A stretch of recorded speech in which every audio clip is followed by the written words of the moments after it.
माता जिनको याद करें वो लोग निराले होते हैं। माता जिनका नाम पुकारे वो किस्मत वाले होते हैं। जी हाँ, ऐसे ही किस्मत के धनी थे भजन सम्राट नरेंद्र चंचल जी, जिनका जन्म 16 अक्टूबर 1940 को अमृतसर में हुआ। उसके बाद वे दिल्ली में जाकर बस गए। उन्होंने बॉबी, बेनाम, आशा, रोटी कपड़ा और मकान और अवतार जैसी कई फिल्मों में अपनी आवाज का जादू बिखेरा। अवतार फिल्म का गीत चलो बुलावा आया है, माता ने बुलाया है इस कदर प्रसिद्ध हुआ कि बच्चे बच्चे की जुबान पर आ गया। उन्हें best male playback singer film fair का अवार्ड भी दिया गया। पूरे विश्व में माता रानी के हजारों भेंटे गाकर उन्होंने सबके दिलों में अपनी जगह बना ली। 28 मई 2012 को संस्कारधानी के लाल समाज सेवी जगत बहादुर सिंह अन्नू के संयोजन में माँ वैष्णो देवी तीर्थ यात्रा समिति के द्वारा माता रानी की भेंटे गाने नरेंद्र चंचल जी को जबलपुर बुलाया गया।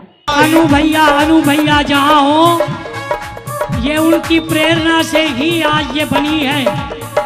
जय हो माई की चिंता काहे की। हम सभी आभारी हैं जगत बहादुर सिंह अन्नू जी के, जिन्होंने माँ वैष्णो देवी का प्रसिद्ध गीत गाने वाले नरेंद्र चंचल जी को जबलपुर बुलाया और जबलपुर शहर को उनके मुख से माता रानी की सुमधुर गीत और भेंटे सुनने का मौका मिला।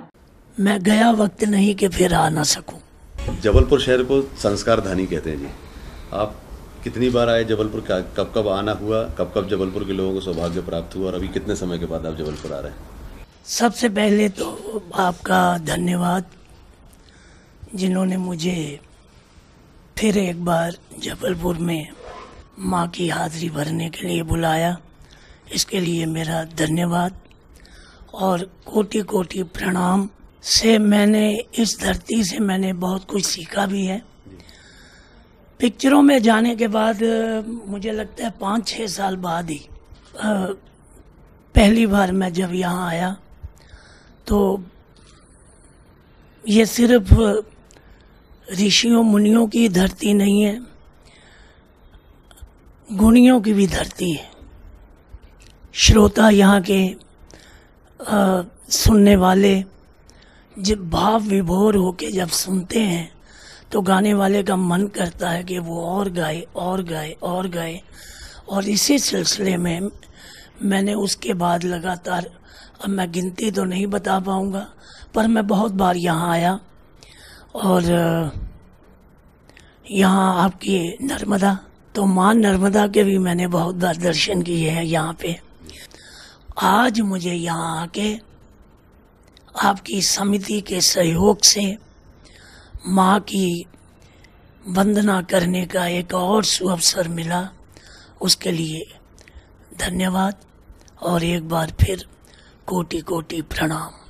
अब आप किसी पंछी से ये पूछेंगे कि उसने चहचहाना कब शुरू किया, तो मैं तो ये भूल गया हूँ। मेरी जब आँख खुलती थी तो मेरी माँ दुर्गा सप्तशती का पाठ कर रही होती थी। उस वक्त ये भी लगता था कि इतनी जल्दी जाग गए। और मेरी माँ, हम 7 भाई हैं, मैं मंझला हूँ।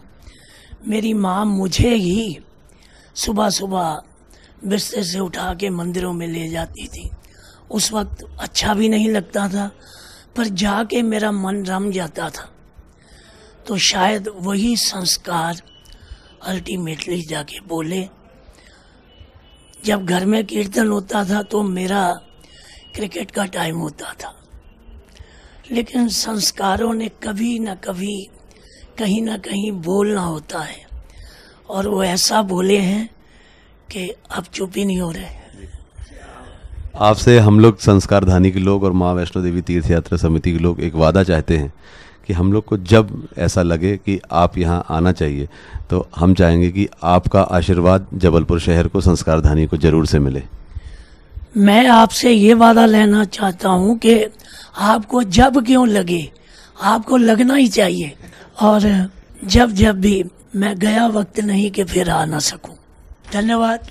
जय माता दी। ये संयोग देखिए कि आज शुक्रवार का दिन है और शुक्रवार का दिन माता रानी का दिन माना जाता है। और आज ही के दिन 12:30 बजे नरेंद्र चंचल जी ने अपनी अंतिम सांसें ली। वे पिछले 3 महीनों से ब्रेन क्लॉटिंग की वजह से बीमार चल रहे थे। उनका यूं चला जाना हम सभी के लिए एक अपूर्ण क्षति है। पूरा देश उन्हें नमन कर रहा है, उन्हें याद कर रहा है और अपनी श्रद्धांजलि अर्पित कर रहा है। रेवा टीवी डिजिटल मीडिया परिवार नरेंद्र चंचल जी को अपनी अश्रुपूर्ण श्रद्धांजलि अर्पित करता है और नमन करता है।